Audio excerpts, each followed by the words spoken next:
13 አባላት ያሉት የናይጄሪያ የህዝብ ተወካዮች ምክር ቤት የልዑክ ቡድን ወደ ኢትዮጵያ በመምጣት ልምድ ልውውጥ አድርጓል። የናይጄሪያ የህዝብ ተወካዮች ምክር ቤት የብሔራዊ ምክር ቤት አገልግሎት ኮሚሽን አባላት ከኢፌድሪ የህዝብ ተወካዮች ምክር ቤት የውጭ ግንኙነትና ሰላም ጉዳዮች ቋሚ ኮሚቴ አባላት ጋር ነው የውይይትና የልምድ ልውውጥ መድረክ ያካሄዱት።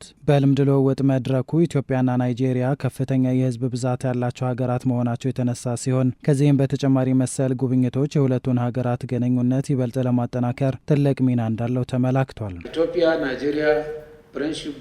የኢትዮጵያ ናይጄሪያ የወዳጅነት ቡድን መመስረቱን በደስታ እናስታውቃለን። ይህም በእውነት ትልቅ የታሪክ ምዕራፍ ነው። ከአስተዳደራዊ መረጃ መጋራት በላይ በመሆን ግንኙነታችንን እንዴት ማጠናከር እንደምንችል ለመወያየት እጅግ እንተጋለን፣ ፍላጎቱም አለን። ይህም ለህዝቦቻችን ዘላቂ የዲሞክራሲ አስተዳደር ለማረጋገጥ ያግዛል። እንደ አፍሪካ ሁለት በጣም ብዙ ህዝብ ያላቸው ሀገራት ስለሆንን የትብብራችን አስፈላጊነት እጅግ ታላቅ ነው።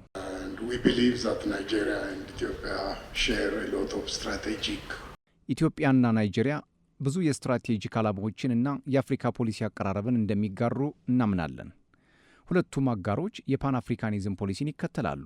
በታሪክም ሁለቱ ሀገራት የአፍሪካን አህጉር ለመንከባከብና ለማስተሳሰር ትልቅ አስተዋጽኦ አድርገዋል። ኢትዮጵያና ናይጄሪያ ከአፍሪካ ከፍተኛ የህዝብ ቁጥር ባለቤት ከመሆናቸውም በተጨማሪ በርካታ የወጣት ቁጥር መገኛ ሀገራት መሆናቸው ተጠቅሷል። የህዝብ ለህዝብ ግንኙነቱን በማሳደግ የእውቀትና ልምድ ልውውጥ እንዲያደርጉ ማስቻል አስፈላጊ እንደሆነም ነው የተነሳው።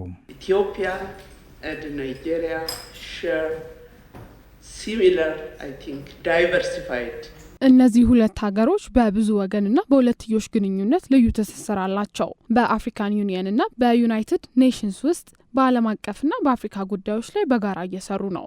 ስለዚህ በዚህ ጊዜ እንደ ቀድሞ በመሪዎቻችን የተነሳውን ሀሳብ እንደገና ለማጠናከር እፈልጋለሁ። ኢትዮጵያና ናይጄሪያ ልዩ የሁለትዮሽና የብዙ ወገን ስትራቴጂካዊ ግንኙነት እንዳላቸው በአፍሪካና በዓለም አቀፍ ጉዳዮች ላይ እንዲሁም በአህጉሪቱ ላይ በሚከወኑ ቁልፍ ጉዳዮች ላይ እንደተለመደው እንተባበራለን። ምክንያቱም ሁለቱም ሀገሮች በአፍሪካም ሆነ በዓለም አቀፍ ደረጃ ትልቅ ተጽዕኖ መፍጠር የሚችሉ ሀገራት ናቸው። Both countries have a big role on the global sphere as well as በኢትዮጵያ በተለያዩ ዘርፎች እየተመዘገቡ ያሉ ስኬቶችን በተመለከተ ከፍተኛ መነቃቃት ማስተዋላቸውን የልዑክ ቡድኑ አባላት አንስተው በተለይም በከተማ ልማት ላይ የታየው ለውጥ ፈጣን እንደሆነ ገልጸዋል። በስማርት ሲቲ ፕሮጀክት ከአዲስ አበባ በተጨማሪ በሁሉም የሀገሪቱ አካባቢዎች በትኩረት እየተሰራ እንደሚገኝ በልውውጥ መድረኩ ላይ ተነስቷል።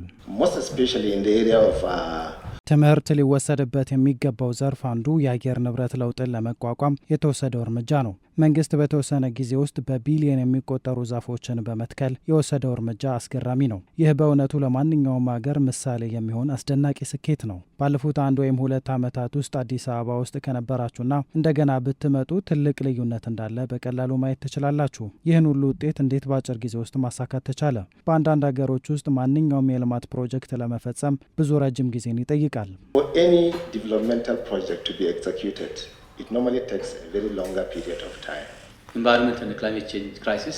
የአየር ንብረት ለውጥ በዓለም አቀፍ ደረጃ ችግር መሆኑን እናውቃለን። ስለዚህም ኢትዮጵያ በአዲስና ፈጠራዊ አረንጓዴ አሻራ ንቅናቄ ፕሮግራም ተነሳሽነት ወስዳ ትልቅ ለውጥ አሳይታለች። የኢትዮጵያ የደን ሽፋን ከዚህ በፊት 17% ያህል ነበር። አሁን ግን ከ27% በላይ ደርሷል። ይህ በጣም ታላቅ ለውጥ ነው። በከተማ ልማት ዘርፍም የተከናወኑ ተግባራት ልምድ ሊወሰድበት የሚገባ ነው። የልማት ከአዲስ አበባ በተጨማሪ ወደ አዳማ እንዲሁም ወደ ሐዋሳና ባህር ዳር መጓዝ ከቻላችሁ የምትመለከቱት ነው። እነዚህ ከተሞች በጥቂት ዓመታት ውስጥ እጅግ ተሻሽለዋል።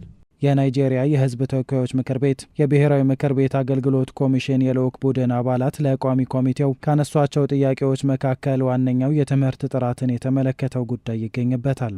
ከቅድመ አንደኛ ደረጃ ጀምሮ ከዚህ ቀደም የነበረውን የትምህርት ካሪኩለም በመቀየር በጥራት ላይ ትኩረት በማድረግ እየተሰራ እንደሚገኝ ዶክተር ነገሪ ሌንጮ ተናግረው ብቁና ስራ ፈጣሪ ወጣቶችን ለማፍራት በትኩረት እየተሰራ ይገኛል ብለዋል።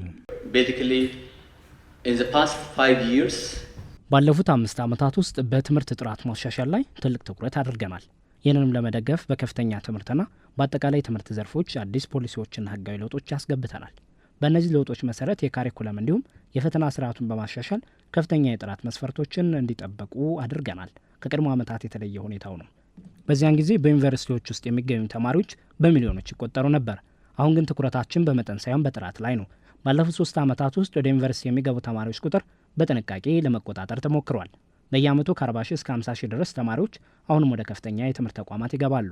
Our universities, because we have given priority to quality education in the past 3 years basically,